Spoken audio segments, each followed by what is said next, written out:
Hey, Got it. everybody. Welcome to another episode of That Early Childhood Nerd. I'm Heather Burnt Santy. That's Tiffany Pearsall. That's me. I don't know what she was Hello. just doing there, but Oh, it asked me if are we okay to record? We're now oh, recording, and I you was like, gave verbal got it. approval. Okay, Sure all did. right. I've just finally reached a point where that doesn't startle me. The Mm, little voice that tells you we're recording. mm. I Um, installed Zoom today, is where I'm at in that process. oh, well, how nice. Gosh. Anyway, Tiffany hasn't been here for a long time, and I'm so Mm-hmm. excited that you're here. It's been a minute. Yeah, yay. I've been living some life, man. I got two tiny kids. I Yeah, got a new program-ish. I yeah, got a new building. yeah, It's just like pedal to the metal. And I yeah, miss my nerds. yeah. I miss We my miss you Heather. too. Yeah. We'll figure something out. Oh, yeah. Anyway, we're just gonna look at each other. We're here to reminisce for a moment Um, and talk about things. yeah, because Tiff, you were the very first episode. You were my very first co-host on the very first Oh, episode, which wouldn't have happened. I mean, the first episode wouldn't have happened had anyone else been my co-host, because I forgot to hit record. But you were doing a double record and you saved the day.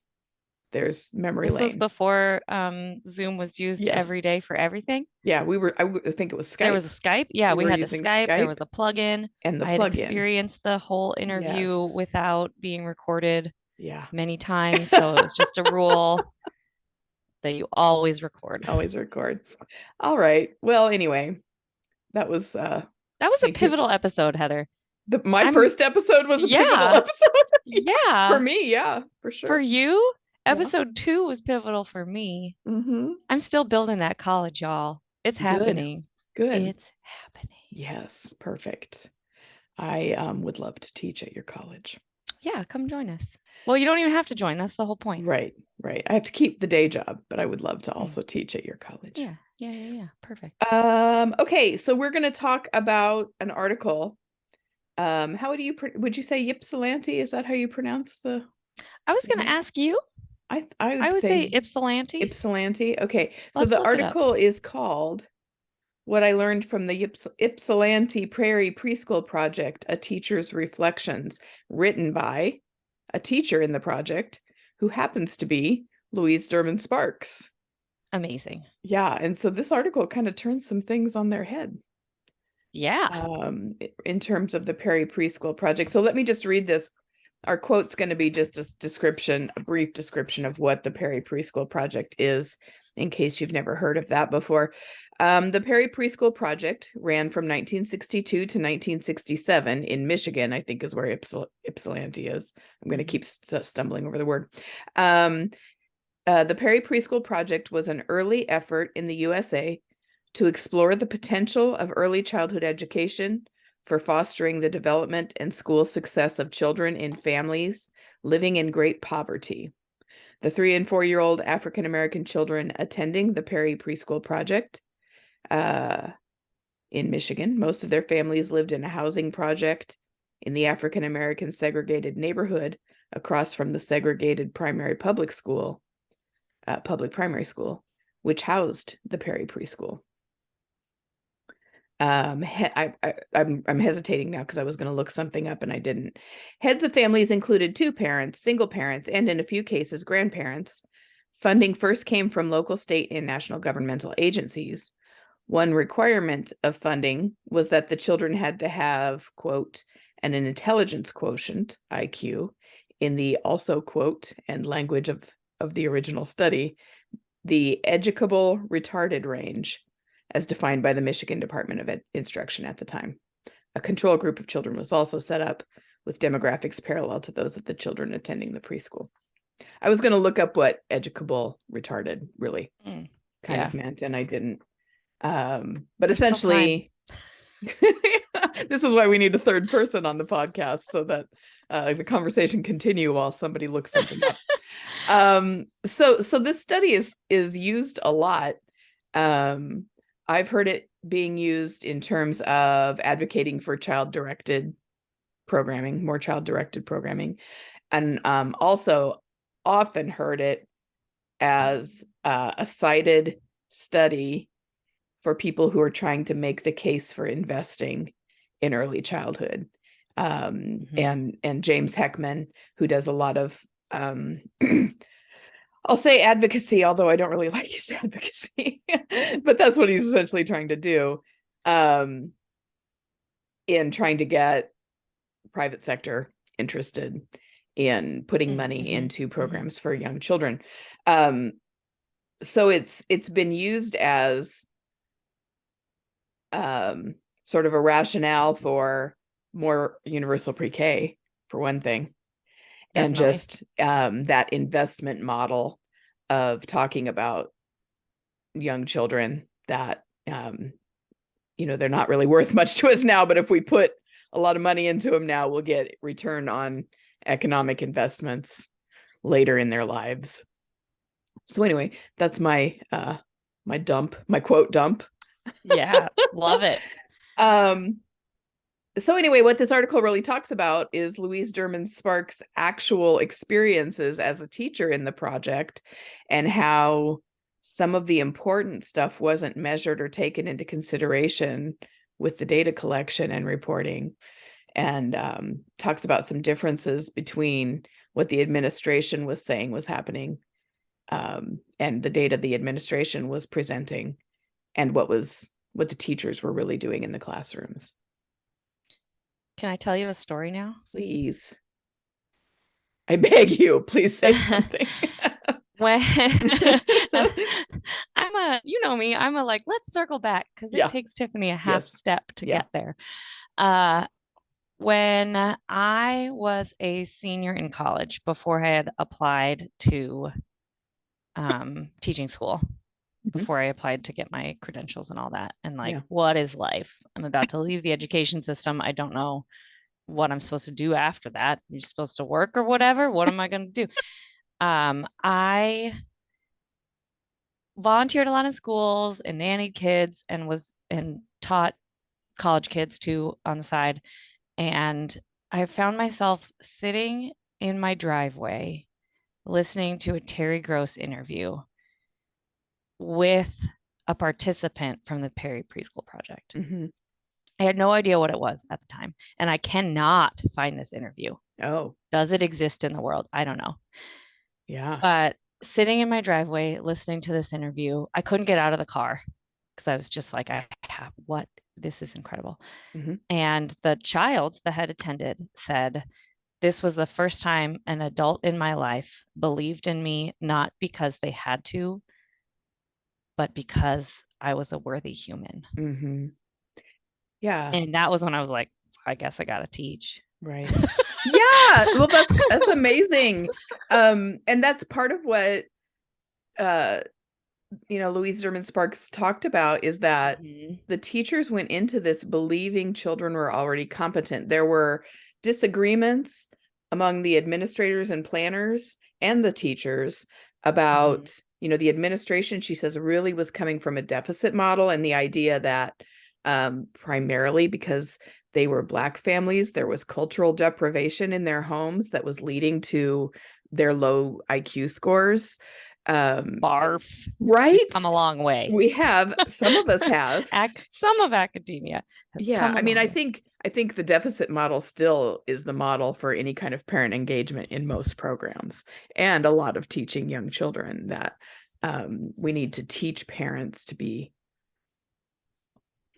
whiter good parents, parents, whiter, richer Good parents. way to say that. Yeah. But anyway, and the teachers really came in with, there's going to be child-led stuff, there's going to be adult-led stuff, but it's all going to come from the lens of these children are already competent, they're already powerful learners, and if we spend time observing them and planning for them individually, even when we're doing adult-led things, it's led by what we see from individual children. We give them a chance to prove that that's the kind of learner they are and the kind of human they are. And big focus on social emotional. What I see is the Perry Project being used as rationale. We say, well, we have research that says high quality early childhood education leads to all these good outcomes.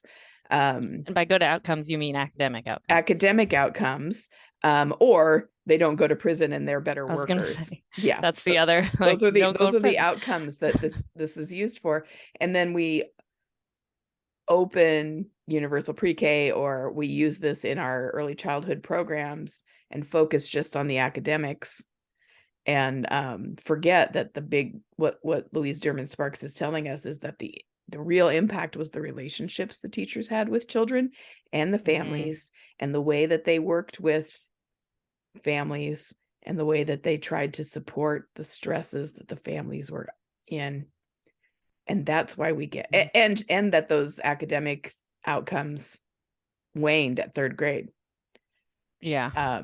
according to this their longitudinal study, which I think followed the children for 40 years, or until they were 40. Something like that. Yeah. But it's used to be a rationale for early academics, but that's not really what happened in this, No. according to this teacher who was in the daily work. And that was part of the argument that she made in this article, was that there are so many social impacts of having this like intertwined educational care system for families and for teachers, for the kids ultimately, Yeah. that haven't been documented in the way that they need to be. Right. I'm trying to find that the section where she talks about the other thing that she really throws. Oh, there's a whole section that calls what the longitudinal research did not consider. But the other part that I want to mention before we jump further in is that the other idea is that this program used the high scope curriculum. And so yes, it's like that was like the main point. Yeah, a pre-developed curriculum, and that's how it comes to be used as an argument for early academic programs for young children, when in fact the high scope curriculum hadn't been developed yet until like 12 years after the Perry Project ended, and that the curriculum that was used in the program was developed by the teachers and their observations of the children and their discussions with each other. Yeah, their reflective practice. They had these lovely Friday planning sessions together where they would think about each child and what do they need to bring into the unit. And this one likes airplanes, so let's think about airport play to encourage dramatic play. And yeah, it's everything that we know now is so important, that without that lens at the time, the hindsight problem. Right. But it seems like we're still fighting. Like some of us have this lens that it's about relationships with families, relationships with children, good working relationships with colleagues, focus on the individuals in our space, reflective practice and intentional teaching. But I think that's still a hard sell for a lot of people. Yeah. This program was also half day, so it wasn't like our typical childcare setting where the kids are there all day. And morning is learning time and afternoon is free for all that stuff. So it can't be directly translated, I guess, into most of our programs that are full day programs that are also providing the public good of childcare for working parents. Right. So that next piece of like, it's not just about, what am I trying to say? Because it's not about teaching the parents how to parent. It's about like, hey, guess what? We're a community, and I can support you in these ways and you can support me in these ways. And together we like build up this child. Yeah, I love the story she told of her first home visit, and she's a young teacher and she had it all outlined, and they were going to sit at the table and she was going to kind of teach this parent. And she walks in, a child lets her in, the mom's at the stove and says, "Oh shit, she's here." Like she had forgotten they were coming. And so Louise Derman Sparks instead puts away her pre-planned visit and just like works with the kids while mom's making dinner and hangs around at dinner and just has these sort of personal, not her agenda conversation, but just being part of the family's life for that evening. And how different what a different perspective that gave her. Absolutely. Absolutely. I would absolutely be the parent who forgot the visit and then Oh, cussed in same. front of the teacher. Yeah, the visiting No teacher. doubt about it. Yeah, For yeah, me. yeah. Uh, I want to know why the research stopped. Like, why didn't they, it's just this one group that they followed? What about the next year and the next year when they Yeah. refine the system? What about when they unleashed the curriculum and like, Well, so there were 5 years of the Perry Preschool Project. yeah. So I imagine that means it wasn't I mean that only those one only when group. it's, yeah. So maybe they did. I don't know. I know that whatever children they were looking at, they followed for 40 years or something like that. Yeah. I know Um, that longitudinal studies like that are so incredibly hard to yeah, fund and maintain. right. So that's what I would guess is that it was a funding issue, or they could see they were getting the results they wanted to get, and so they didn't continue to see Mm-hmm. if that sort of stood the test of a different Uh, group but or I think I mean like beyond just Perry preschool too. oh, We hold up these longitudinal studies to such an extent. Well, like, can we do more of them? right. Yeah. But I they won't mean, inform our practice until 40 years from now. yeah. So maybe they Yeah. are happening and we are just But going to also be looking at real it, and old when it, I I've used the Perry Preschool Project. I've held that yeah, up same. as a standard or a sample of a good program, but it's Hmm. however many years ago 63 to 67 was. That's a Hmm. long time ago in Yeah, a we've learned completely some things different world we and hadn't, with all yeah. new brain development information, and but it is Hmm. sort of amazing and encouraging that a lot of what they did find fits what we know Yeah, now it's still, based on more current research. yeah, absolutely. Oh, I I was going to say something and I lost it. oh, I really appreciated, so this is page 102 of the article in the section about what it didn't measure. The section called teacher attitudes, and she says any curriculum and methods are only as good as the teachers who implement them. Hmm. When we tend now to think about, well, if we have this curriculum that everybody has to use, then it's foolproof and it's teacher proof, and we can know what children are learning because we're all doing the same things, Hmm. um, which isn't true. Yeah, it's um, absolutely not true. Anecdotally I can confirm that. um, I'm pretty sure that there's probably some confirmation. But she continues to say the best curriculum and teaching methods are subverted when teachers hold uncovered or unexamined prejudices, misconceptions, or ignorance toward an aspect of a child's multiple identities. And what I didn't connect at the beginning was that this was happening in the original, the civil rights movement of Hmm. the 60s, Hmm. um, during segregation. So it would have been hard for teachers to have had a whole lot of opportunity to think about their unexamined biases, Right. um, or were just being faced with the idea that maybe they had to think about some of those biases. Hmm. Um, but I think, Um, and she lists several categories of identity. I think that there's people working with young children who have a bias against children in general, oh, definitely. and they're not going to have the success with the curriculum that Yeah. a teacher with a different image of the child might have. I've got two divergent ways my brain is Okay. going right now. Oh, I just picked that word because it's in the quote. There on Oh. page 96, there's something that she says that ties in well.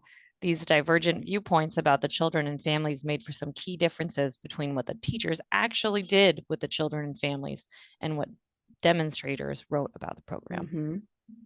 And I think that that's a really that comes down to the like admin versus teachers versus parents Right. trichotomy, or I don't Yes. know, making that up. Trichotomy works for me. Trichotomy. That like depending on who you are and what you're using this information for, you slant it so differently. Right. And everything that we have about Perry Preschool Project in documentation form until this article for me and that initial Mm-hmm. interview um, is so administrator heavy. It's so academia heavy. And it's like, Mm-hmm. these are the things that we have used our heads to determine in this very scientific way, but Mhm. we're missing this whole sociology, anthropology side Yeah. of things that's like, well, where's the community? Where's the heart of this? Yeah. And She that's what said, teachers are so good at, combining those two things, yeah. And yet so the rarely have time to do it. exactly that's that's kind of why I wanted to bring in that this was a half day program with afternoon home visits, and every family got a weekly home visit, and then on Friday those teachers got to sit together and do their planning, and that's not most people's real world experience. Mm-hmm. So but it's one of those things where someone might say, well, I that wouldn't work in the real world, so I'm not even going to consider it. But if you really believe it, you can find ways to include pieces, even if you can't do it fully like they did. If you Mm-hmm. really value the same kinds of things that these teachers Mm-hmm. talked about valuing, you can find some ways Ways of to do bringing it. pieces of it Yeah. in, even if you can't do it all. Right. And you can justify bringing those pieces in to administrators Yeah. in that way too. Like, hey, I need this planning time. I Yeah. need to be able to meet with families. I need that. We need to be able to talk as teachers. We need to be able to get to know individual Mm-hmm. children. Mm-hmm. I was trying to find, there was something where she talks about, because the administrators took on a very qualitative approach. I mean, that's what you do with most research. You try to find the numbers, Right. and the things that can be easily measured. And she talks about somewhere in here that even though quantitative pieces of the project couldn't be as easily measured, they could be investigated and wondered about. Mm-hmm. But I nobody would did that. argue couldn't be as easily measured under the current science heavy lens Yes, of yeah, educational yeah. academia. Okay, say more about that. Well, we focus so much on these p-values, man. Mhm. Like, everything is statistics right now in Right. this effort to validate the science of our field. We've forgotten that there are entire humanistic fields like sociology Hmm. that exist with subjective data Yeah. because they train researchers to work with subjective data Uh-huh. that somehow, as educators, as an educational field, we're like, that can't be valid. Yeah. But really, it has to be Yeah. in order for full social impacts to be Yeah. realized. I mean, I experienced that as an instructor in higher education, Mm-hmm. in early childhood education. We're accredited by an accrediting body, With some letters in its name. some letters in its name. Um, I'll just say NAC. I don't I've said it Yeah. before. Anyway, it was funnier the other way. Can I eat Anyway, graham crackers while we do this? please eat graham Cracker, crackers. cracker, cracker, hello, cracker. That's me being Steve a toddler just every. did that with coffee this morning. Anyway, I have no idea what I was saying. As an instructor of Oh yeah. higher We, education.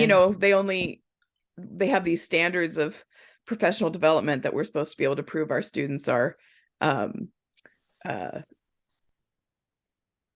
competent to do. So we all do the same assignments. We have 6 assignments that every campus in the state does, and that's how we measure whether our students are ready to to demonstrate that they can, do all these standards, and it's not Is reflective. teaching? Sorry, that was a mouthful of Right, graham it cracker. affects the way we teach then, because we're Mm-hmm. only looking at it's, there's 5 classes that we all have to do the same thing in. And it doesn't include all the things I experience in the classroom with my students, and all the things that we talk about and discuss, and the ways I see them working on these things. So I think, yeah, that's pretty widespread, and I'm glad you brought that into it. I also want to talk about funding, man. Yeah, okay. So, looking at a project like this, I understand how a teacher is, like, as a teacher in the program, you're like, my experience wasn't documented. Hmm. I'm documenting it now. Who's to say that in order to get this project to happen in the first place, I'm going to have to write a grant that says I'm going to prove this and this and this, and we're going to Mm-hmm. measure these specific things. And I'm asking for this grant from the National Science Foundation to measure that terrible thing. Educable Yes. are like, Yeah. who's to say that's not where their primary funding came from that allowed this project to happen in the first place? Yeah. I'd happily write a report about that as a trade-off for having this huge social impact. Right. That to me is like, cool, give me $500,000 to pull this off for a year. Yep, I'll write that thing and we'll make a huge impact on these kids' Yeah. lives. So Yeah. that to me, like the administrator is always viewed as this, like, oh, the administrators didn't get the full picture. Yeah. Administrators got the funding.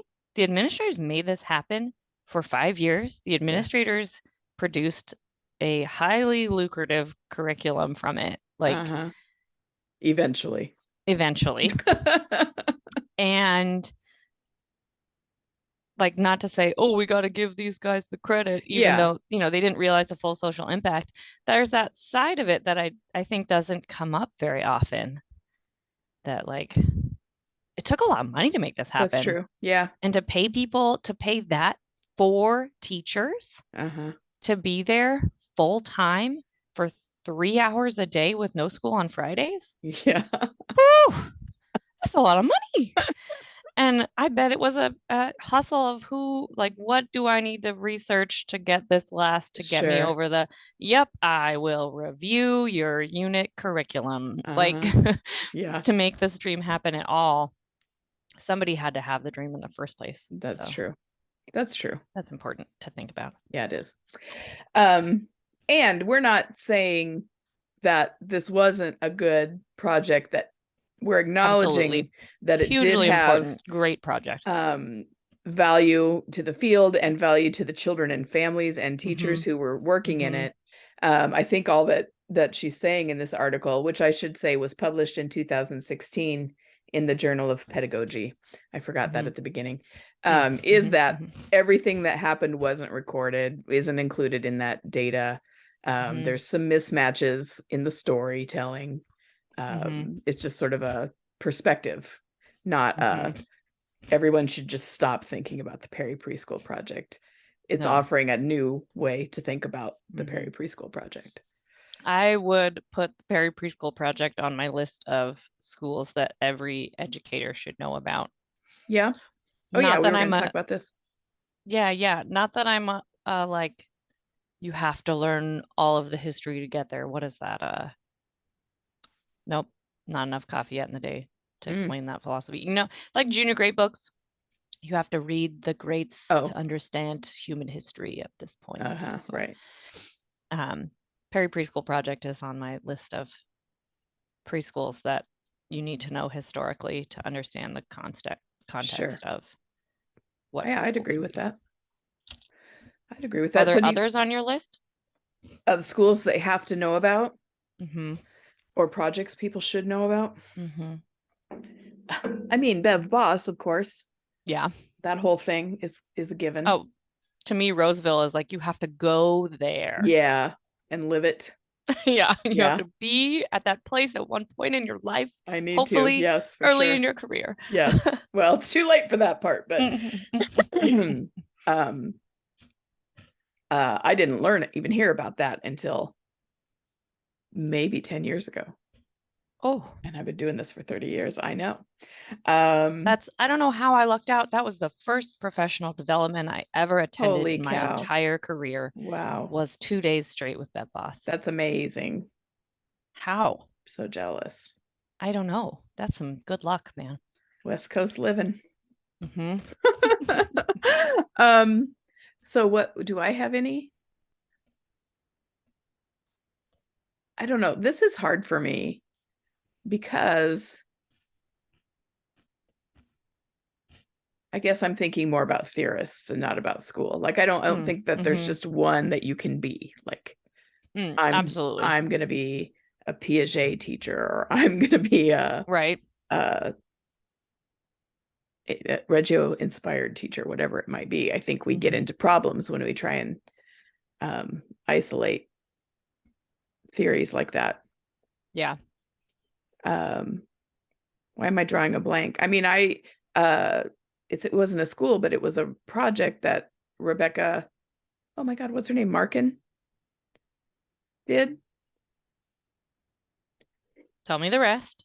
Well, I have to look. Tell a story or something while I look, or we can pause recording while I look. To me, history of Reggio is really important to developing teachers. And I know we like, oh, Reggio, we put it up on this. But the way that it was founded and what it lived through. Yes. The whole thing burned down to the ground 20 years after they opened it. They built the new building with bricks from the blown up buildings. Yeah. In the war, and just completely redesigned. Yeah, I think that's true. That but it has to be like deeply investigated.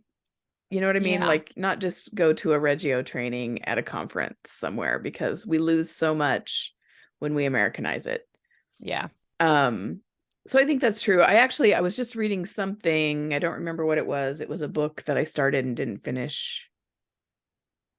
And the whole idea was, now that we've lived through COVID, because apparently it's over, in time for this book to have been written and published already. But this is like our Reggio moment. This is when we could completely redefine, and instead we're complaining about learning loss and crying about all the deficits of the COVID kids, instead of saying, oh, maybe we should look at how we were doing things and why it didn't work. But like, also don't forget the time frame here. Reggio initially opened in what, the 40s? It was right after World War II. So it would have been late 40s. And the first big Reggio expose in the US was 1996. Yeah. And they brought a whole art exhibit that traveled children's museums. So like, we've got some time. Yeah. We've got some time to say, wait, we don't really care about learning loss. Or the ones of us that are That's true, are doing the work now, it's not going to be recognized till after our lifetimes, Heather. Yeah, okay, fine. Sorry. Fine. Rebecca Marcon. Hold on, I have to find her. Angie Play. Oh, it's going to be on my list definitely. Of programs that absolutely. From because it's not even the school, it's like the impact of what they're trying to do. Yeah. The whole context. Yeah, I'm gonna have to give up on this one because oh, I can Google it here. Hold on.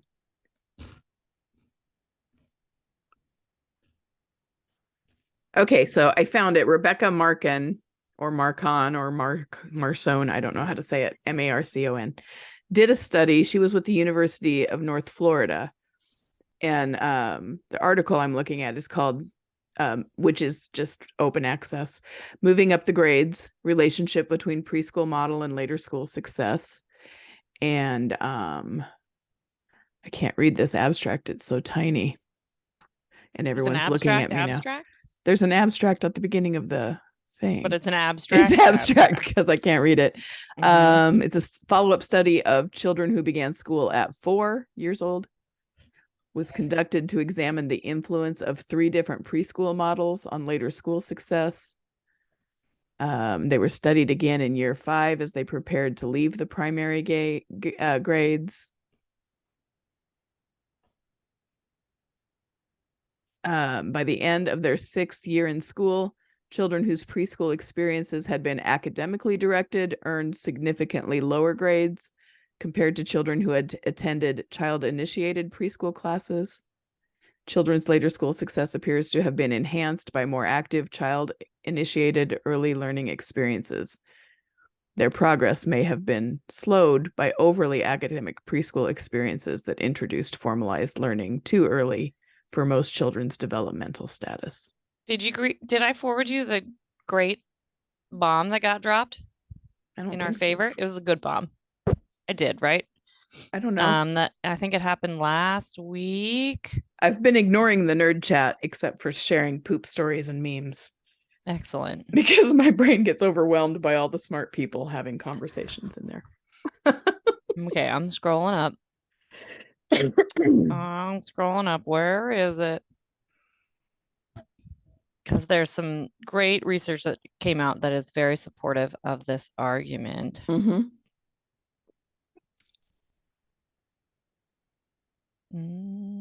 Association between and development of school enjoyment and general knowledge. Oh, you did send me that article and I haven't looked at it yet.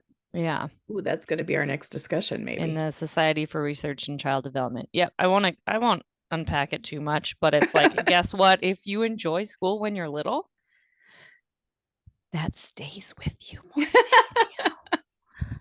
You have to like going to this place you have to go to every day for the next 18 years of your life. Shocking. Weird. Yeah. Yeah, and the stupid thing is that kind of argument is not going to change policymakers and funders' minds as much as their kindergarten readiness scores went through the roof. But it does. Yeah.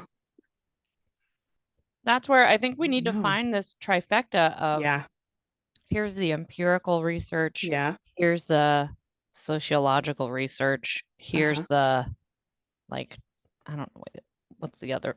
There's got to be a third because 2 isn't enough to swing the vote. What'd you say already? Empirical, sociological.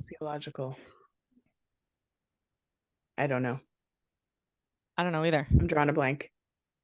Someone who's listening will put it in the comments. It's not just, there aren't only those 2 ways of doing research. Right. You know what else it needs to be? What? It needs to be like crazy deep art. Like, let's get the NEA on board to like fund some really intense teaching as art grants. Oh, okay. Yeah. How do you measure impact of art? Do you? That's Carol probably knows that answer. We need Carol. We need Carol for the rest of this episode. So like, really, if you think about it, if all 3 of those things align, then it is real easy to say this is the direction we need to go. Mm-hmm. Well, right Heckman now we are would have only to redo drawing all his from graphs. one. Heckman would have to redo all his graphs. Oh dear. Yeah, and Warren Buffett too, probably. Oh dear. All right. Yeah. What else? Anything else? Let me pull up my annotated article over here again. Yeah. I'm looking through my highlights. This is everybody's favorite part of the episode. Yeah, where we go through when I start looking through my what highlights. Is that thing that I wanted to say that I forgot to say that we better say? Yeah. Here's my final thought on the matter. Let's find it. It is incredibly rare to find any human that can balance administrative, teaching, theory, and sanity and manage to share anything that they've learned with the world. Okay. How lucky we are to have this article. Yeah. That combines several of those together. Yeah. And I think, I accidentally found it when I was doing research for something else. And then I was like, I can't believe that this hasn't been more widely discussed or circulated. I remember when it came out, I was like, yep, all us teachers know. We're like, yep. Yeah. That's what we say every day. Yep. Yeah. All right. Well, let's wrap it up then. You can finish eating your graham crackers. I can get this cough drop going. I've only got this square unit block left of my grams. That's all that's left. And this bite in my hand. Yeah. Is it the honey graham? Yeah. What you're eating? Yeah. I also I enjoy a good cinnamon graham. I do. I also like a chocolate graham. That has some nostalgia for me. Sure. The cinnamon graham is nostalgia for me because in kindergarten on Fridays we got chocolate milk and cinnamon graham crackers for snack instead of white milk and the honey. But I'm just kind of overall a graham cracker fan. So listeners can weigh in on the graham cracker debate. Please let us know your thoughts. Is it a cracker or is it a cookie? You know? That's really where we're at. Right. So Fuck everything else we've talked about. Grams. Let's Get do in the some empirical comments. research. Yeah, get in the comments and Let's do discuss some the graham highbrow cracker art issue. about grams together. Oh, and Judy's calling. Okay, good It's time time for to me stop. go. Okay, thanks, Tiffany. And Thanks, thanks Heather. everybody for listening to another episode of That Early Childhood Nerd.